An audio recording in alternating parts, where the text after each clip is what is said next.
लेकर आते हैं। 6 रुपये पर हमने वो पुट आपको एक इंडिकेट किया था कि मार्केट में जिस तरीके का ब्रेकडाउन है उस पुट पे ध्यान रखिए। 6 रुपये से वो 15 रुपये पे हमने रिविजिट की। अब इस समय उस पुट का भाव है करीब करीब 34 रुपये। तो ऑलमोस्ट 5 बैगर आपके लिए वो पुट ऑप्शन क्लियरली साबित होता हुआ। और ये देखिए, ये आपको मार्केट में निम्बल होना बहुत ज़रूरी है। ज़रूरी नहीं है कि आपने सुबह एक व्यू बनाया तो आपको उस व्यू पर ही अडिग रहना है। सुबह एक व्यू था कि मार्केट में एक लॉन्ग ट्रेड बनेगी, वो बनी, प्ले आउट हुई पहले घंटे में, लेकिन उसके बाद मार्केट ने एक ब्रेकडाउन दिया। तो बहुत क्लियर था कि मार्केट में अब ब्रेकडाउन होना जरूरी है। अच्छा, आज मुझे यूट्यूब लाइव पर अभी तो 2-3 लोगों ने पूछा था कि जो मैं 3 बजे वाली ट्रेड की बात करता हूँ, मैं उसमें किस डेटा को देखकर मैं बात कर रहा हूँ, मैंने सुबह ही क्यों नहीं दी। वो सुबह इसलिए नहीं दी क्योंकि सुबह कोई लॉजिक ही नहीं था इस ट्रेड को देने का, कि मतलब कहीं किसी डेटा में फिट ही नहीं बैठती ये वाली ट्रेड। अब ये ट्रेड क्लियरली फिट बैठी यहाँ पर, तो इसके लिए मैंने इसको एक सजेस्ट किया। और एक मतलब अगर आपने एक्ट किया होगा उसके ऊपर तो ज़बरदस्त आपका पैसा बना होगा। एक बार जरा बैंक निफ्टी लेकर आइए। देखिए 43,650 से 43,550 आया है ये 2 मिनट के अंदर। ज़बरदस्त सेलिंग प्रेशर। 43,650 से 43,550, एक लगातार वन वे डिक्लाइन। तो एक डिक्लाइन बढ़ रहा है यहाँ पर, इसको रिविजिट करते रहेंगे। लेकिन इस समय बिग मार्केट वॉइसेस में हमारे साथ जुड़ गए हैं क्वांट म्यूचुअल फंड के फाउंडर और सीईओ संदीप टंडन। जैसा हमने पिछली बार भी कहा था, संदीप टंडन का जो फंड है, और जो पूरा का पूरा फंड हाउस है, उसने मार्केट को ज़बरदस्त तरीके से आउट परफॉर्म किया है। Sandeep ji, good afternoon. तो एक मार्केट पर इस समय क्या व्यू लग रहा है आपको? जब हम स्टेप इन कर रहे हैं 2023 में, आपको लग रहा है कि थोड़ा टफ ईयर होने वाला है 2023 कंपेयर टू 2022? मैं टफ तो नहीं बोलूंगा, मैं इतना जरूर बोलूंगा कि वॉलेटाइल ईयर रहने वाला है, लेकिन काफी चीजें इसमें इंप्रूवमेंट पे है। ऐसी अगर हम इमीडिएटली बात करेंगे तो ठीक है, छोटा मोटा करेक्शन है, क्योंकि बहुत कॉम्प्लेंसी बिल्ड हो गई थी मार्केट में, तो करेक्शन हेल्दी भी होता है, तो वो फेस में है। बट अगर हम ग्लोबल देखें, लार्जर पर्सपेक्टिव देखें, जैसे हम सितंबर 2021 में हम लोग बोल रहे थे ग्लोबल लिक्विडिटी पीक आउट हो गई है, रिस्क एपेटाइट पीक आउट हो गई है। ओके, अभी उसका रिवर्सल दिखता है, ग्लोबल लिक्विडिटी बॉटम आउट हो गई है। ओके, तो एक अच्छा सेंस है। और आपको जब लिक्विडिटी बॉटम आउट होती है तो उसका इमीडिएट इम्पैक्ट नहीं दिखता है, बट थोड़े लैग से एक कंस्ट्रक्टिव अप्रोच आएगा। तो अगर जैसे लिक्विडिटी एक्सपैंड होगी तो एक तो आपका पी एक्सपेंशन हो जाता है, और दूसरा जैसे लिक्विडिटी बिल्ड होती है रिस्क एपेटाइट भी थोड़ा फॉलो करेगा। तो हमको दोनों चीजें अच्छी लगती हैं। तो लैग इफेक्ट से ऐसा लगता है कि 2000, अगर हम आज के डेटा पे बात करें तो 2023 उतना खराब नहीं होगा डिफरेंट एसेट क्लास के लिए जितना 2022 गया। ग्लोबली बात करें, हम इंडिया की बात नहीं कर रहे हैं इसमें। ओके, ठीक है।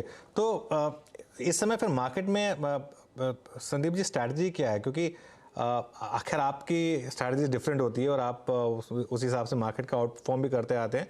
लेकिन एक बड़े सेक्टर्स को लेकर, खासतौर से बैंक्स और आईटी को लेकर जो एक डायकॉटमी बनी हुई है मार्केट में, वो आपको लग रहा है कि एक्सटेंड होगी अगले साल भी? देखिए, बैंकिंग सेक्टर में भी अगर हम बहुत एकदम नियर टर्म के एंगल से बात करें, जैसे हमारे पास भी काफी पीएसयू बैंक्स हैं, तो थोड़ा यूफोरिया हमको देखने को मिला है। बहुत ही छोटे छोटे बैंक्स में उतना बड़ा वॉल्यूम स्पाइक हो गया था लास्ट 3-4 दिन में, तो कहीं ना कहीं करेक्शन थोड़ा हेल्दी भी होता है। तो अगर हम इमीडिएट करेक्शन को अगर इग्नोर करते हैं तो लार्जर पर्सपेक्टिव बैंकिंग सेक्टर अभी भी अच्छा लगता है। बट कोई चीज इतना चली है तो करेक्ट होना चाहिए जो हो रहा है। बट अगर हम 2023 के भी पॉइंट ऑफ व्यू से बात करें, जिस तरह जो हमारा ओवरऑल थीसिस है कि मैन्युफैक्चरिंग एक थीसिस प्ले आउट होगी, उससे लिंक्ड जितने सेक्टर हैं बैंकिंग पर्टिकुलरली, तो अच्छा कंटिन्यूस परफॉर्मेंस देगा। उसके अंदर हमको स्टॉक सिलेक्शन देखना पड़ेगा कि किस लेवल पे क्या पार्टिसिपेट करना है। जैसे पीएसयू बैंक की हमको 3 प्राइवेट सेक्टर बैंक से ज्यादा अच्छी भी लगती है, लेकिन ऐसा नहीं कि हम लोग प्राइवेट सेक्टर में नेगेटिव है। ओके, तो उसके अंदर भी अगर हमें कुछ ओवर ओन स्टॉक को छोड़ दें तो काफी अपॉर्चुनिटी दिखती है। तो हम लोग तो काफी कंस्ट्रक्टिव हैं, तो बाय ऑन डिप का स्ट्रेटजी बैंकिंग सेक्टर के लिए कंटिन्यू रहेगा। ओके, और आईटी सेक्टर के लिए? देखिए, आईटी सेक्टर का दो चैलेंज है। ओके, जैसे हमने सितंबर 2021 में इसको बोला था कि एक एक डिकेड टॉप बना है वैल्यूएशन मल्टीपल। ओके, अर्निंग्स पे नहीं बोलूंगा, प्राइस पे नहीं बोलूंगा। तो वो उस तरह का बैकग्राउंड में और अच्छा खासा 30 to 50% ने करेक्शन देखा है। अगर हम बहुत नियर टर्म और मीडियम टर्म के एंगल से बात करें तो उसमें एक लगता है कि आईटी सेक्टर है, कहीं कंसोलिडेशन हो रहा है, एक अपमूव आपको मिलेगा। बट बहुत बड़ा ओवरवेट हमारे पोर्टफोलियो में अभी भी नहीं है। हम लोग अभी भी लगता है कि ये एक मार्केट परफॉर्मर टाइप कैटेगरी है। अगर अंडर परफॉर्मर नहीं है तो करंट लेवल से भी ये बहुत बड़ी आउट परफॉर्म की कैटेगरी में अभी भी नहीं आएगा। तो एक छोटा एक्सपोजर हमने रखा है इस सेक्टर पे अपना, जो पहले हम लोग बिल्कुल ही नेगेटिव थे, जीरो कर दिया था। तो वहां से एक पुल बैक रैली टाइप दिखता है। तो छोटा मोटा एक्सपोजर लेना चाहिए, जैसे बैंक में एक ओवर बुलिश स्टैंड है, उस तरह का स्टैंड आईटी सेक्टर में अभी भी नहीं है। ओके। अच्छा, एक संदीप जी, बहुत लोग ये पूछ रहे हैं कि क्या 2023 में लार्ज कैप्स आउट परफॉर्म करेंगे या मिड कैप्स या स्मॉल कैप्स? स्मॉल कैप तो खैर एक कैटेगरी में उसको कैटेगराइज शायद ना किया जाए, लेकिन एक अगर किसी को इस तरीके की स्ट्रैटेजी बनानी हो तो इस समय किस किस्म के मार्केट कैप्स में ज़्यादा वैल्यू लग रही है आपको? देखिए, अगर अगर हम लोग बात कर रहे हैं कि ग्लोबली की अगर लिक्विडिटी का एक बॉटम आउट हुआ है, लिक्विडिटी भी अप ट्रेंड रखता है और इसका एपेटाइट भी एक्सपैंड हो रहा है, तो वो बैकग्राउंड में हमेशा आपको स्मॉल कैप्स आउट परफॉर्म करेंगे लार्ज कैप में। ओके, ये बैकग्राउंड मई जून 2020 में भी था। सिमिलर बैकग्राउंड वापस बिल्ड हो रहा है।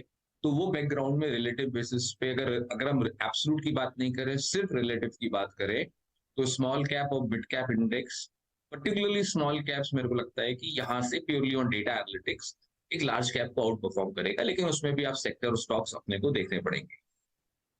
ओके, तो संदीप जी, इस समय आप सबसे ज़्यादा कंस्ट्रक्टिव कहाँ पर हैं? किन स्पेसेस पर इस समय आप सबसे ज़्यादा दांव लगाएंगे? देखिए, हम जैसे इंडिया स्पेसिफिक बात करते हैं तो मेरे को मैन्युफैक्चरिंग थीम अच्छी लगती है, तो उसमें इंडस्ट्रियल गुड्स हो सकते हैं, कैपिटल गुड्स है, इंफ्रा स्पेस भी अच्छा है, बैंकिंग अच्छा है, और या ऑटो एंसिलरी है। तो ये पूरी स्पेस जो समवेयर इंटरलिंक्ड है, उस स्पेस को हम पार्टिसिपेट करना चाहेंगे बजाय इन जनरल। अच्छा, एक पिछले 3 महीने पहले एक बात हो रही थी कि शायद 2023 में हाइब्रिड फंड्स भी आउट परफॉर्म करें। आप मानते हैं उस बात को? आपके पास हैं कुछ hybrid funds date plus equity के कॉम्बिनेशन में? है, हमारे पास भी हाइब्रिड फंड, हमारा एब्सोल्यूट फंड है, वो उस कैटेगरी का लीडर है, और मल्टी एसेट फंड है, वो भी उस कैटेगरी का लीडरशिप रोल में है। देखिए, वो अच्छा लगता है। देखिए, हर एक की एक रिक्वायरमेंट होती है। काफी लोग बोलते हैं कि हम हमारे पास ऑलरेडी ऐसे मतलब फैमिली गोल्ड का या प्रेशियस मेटल्स का ऑलरेडी एक्सपोजर डायरेक्टली इनडायरेक्टली रहता है, तो हम क्यों पार्टिसिपेट करें? ओके, तो हम डायरेक्टली पार्टिसिपेट कर पाते हैं। ये अपना एक माइंडसेट है। बट अगर एक स्ट्रैटेजी के एंगल से बात करें, जैसे अगर आप मेरे को पर्सनली पूछोगे, तो मुझे मल्टी एसेट क्लास एक बहुत अच्छी कैटेगरी लगती है, जहां पे हमें कमोडिटीज, इक्विटीज और फिक्स इनकम का एक कॉम्बिनेशन बहुत अच्छे से प्ले करने को मिलता है, और हम लोग उसको अपने फंड में तो बहुत अच्छे से प्ले कर पाते हैं, क्योंकि हम लोग जैसे एक इंडस्ट्री का नॉर्म है, लोग वन थर्ड वेटेज दे देते हैं तीनों सेगमेंट्स को। हम लोग उसको अपने एनालिटिक फ्रेमवर्क से डिफाइन करते हैं कि तो हम 0 to 80% तक गोल्ड ले सकते हैं, 0 to 80% हम इक्विटी जाते हैं, उसी तरह 0 to 80 हम कैश भी रेज कर पाते हैं। तो अगर आप एक स्ट्रैटेजी के एंगल से बात करेंगे, तो मल्टी एसेट तो बहुत अच्छा। आज ये कैटेगरी बहुत छोटी है। अगर मेरा पर्सनल व्यू है कि इस बहुत अच्छा बड़ी कैटेगरीज में एक ये इमर्ज होगी, जैसे लोग मल्टी एसेट का इंपॉर्टेंस समझेंगे। ठीक है, समझ गया। तो आज क्योंकि हम थोड़ा सा आउटलुक 2023 भी डिस्कस कर रहे हैं, एक चीज़ जो मैं पूछ रहा हूँ लोगों से कि सबसे बड़ा रिस्क फैक्टर क्या है 2023 में, ग्लोबल या लोकल? देखिए, आई थिंक रिस्क फैक्टर तो हमेशा अगर आज की तारीख में बात करें, जियो पॉलिटिकल सबसे बड़ा रिस्क फैक्टर है। तो ग्लोबली है। इंडिया में तो जियो पॉलिटिकल इतना प्रॉब्लम दिखता नहीं है, तो इंडिया में तो मैं रिस्क नहीं बोलूंगा। इंडिया में खाली एक ही चीज हमको अवॉइड करना है कि हमको बहुत कैरिड अवे नहीं होना है। कभी कभी क्या होता है कि हम जैसे आउट परफॉर्म करते हैं, तो मैं कई बार ये बात करता है कि बहुत लोग कॉम्प्लिसेंट हो जाते हैं कि हम लोग अभी ग्लोबल मार्केट से डीलिंक हो गए, डीकपल्ड हैं, तो वो कॉम्प्लेंसी भी नहीं रखनी चाहिए। वो एक हमको एक factor back of the mind रखना, और बहुत ज्यादा पैनिक भी नहीं करना है, क्योंकि इंडिया बहुत एब्सोल्यूट और रिलेटिव बेसिस पे अच्छा लगता है। तो एक बैलेंस होके अगर हम 2023 को खेलेंगे ना, तो बहुत अच्छे रिटर्न्स बनेंगे। अननेसेसरी पैनिक और अननेसेसरी यूफोरिया को अवॉइड करना है, क्योंकि वो साइकिल वैसी रहेगी कि 2023 भी हम लोग को लगता है कि हमारे डेटा एनालिस्ट के हिसाब से वो 2022 से भी ज्यादा वॉलेटाइल ईयर हो सकता है। ऐसे में आपकी एडवाइस क्या होगी जो नए इन्वेस्टर्स हैं, खास तौर से जिन्होंने इतना अच्छा 2022 देखा है और शायद कैरिड अवे हो रहे होंगे, उनके लिए क्या एडवाइस होगी आपकी, टंडन जी?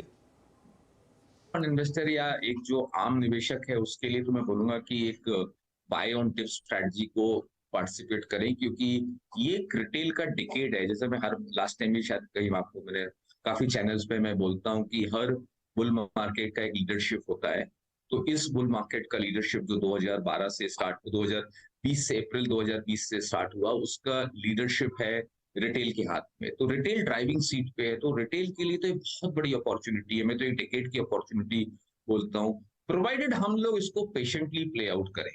तो हम लोग एक पेशेंट सॉर्ट ऑफ अप्रोच रखनी पड़ेगी, रादर देन सेइंग दैट कि हम बहुत ज्यादा एक्साइटमेंट नहीं करना है, और बाय ऑन डिप स्ट्रेटजी में अच्छा पैसा, अच्छा रिटर्न 2023 में भी मिलेगा। लास्ट टाइम जब आपसे बात हुई थी तो आपने कहा था कि पीएसयू बैंकों में अभी भी थोड़ा रूम बाकी है। उसके बाद हमने और तेजी देखी है, अब यहाँ से भी रूम है यहाँ पर, क्योंकि मैं देख रहा था कि वैल्यूएशन वाइज तो वो ऑलमोस्ट पीक पर आ गए हैं सारे के सारे।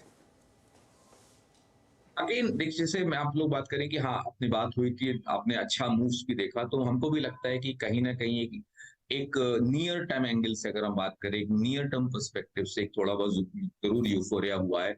और खास तौर पे वो छोटे छोटे स्टॉक्स में जो कहीं भी वैल्यूएशन में इतना अट्रैक्टिव अभी भी नहीं है। ओके, तो उधर यूफोरिया, जब भी कभी यूफोरिया होता है तो फिर एक लार्जर सेक्टर पे करेक्शन हो जाता है, जो हम अभी आज और कल में वो फेस कर रहे हैं।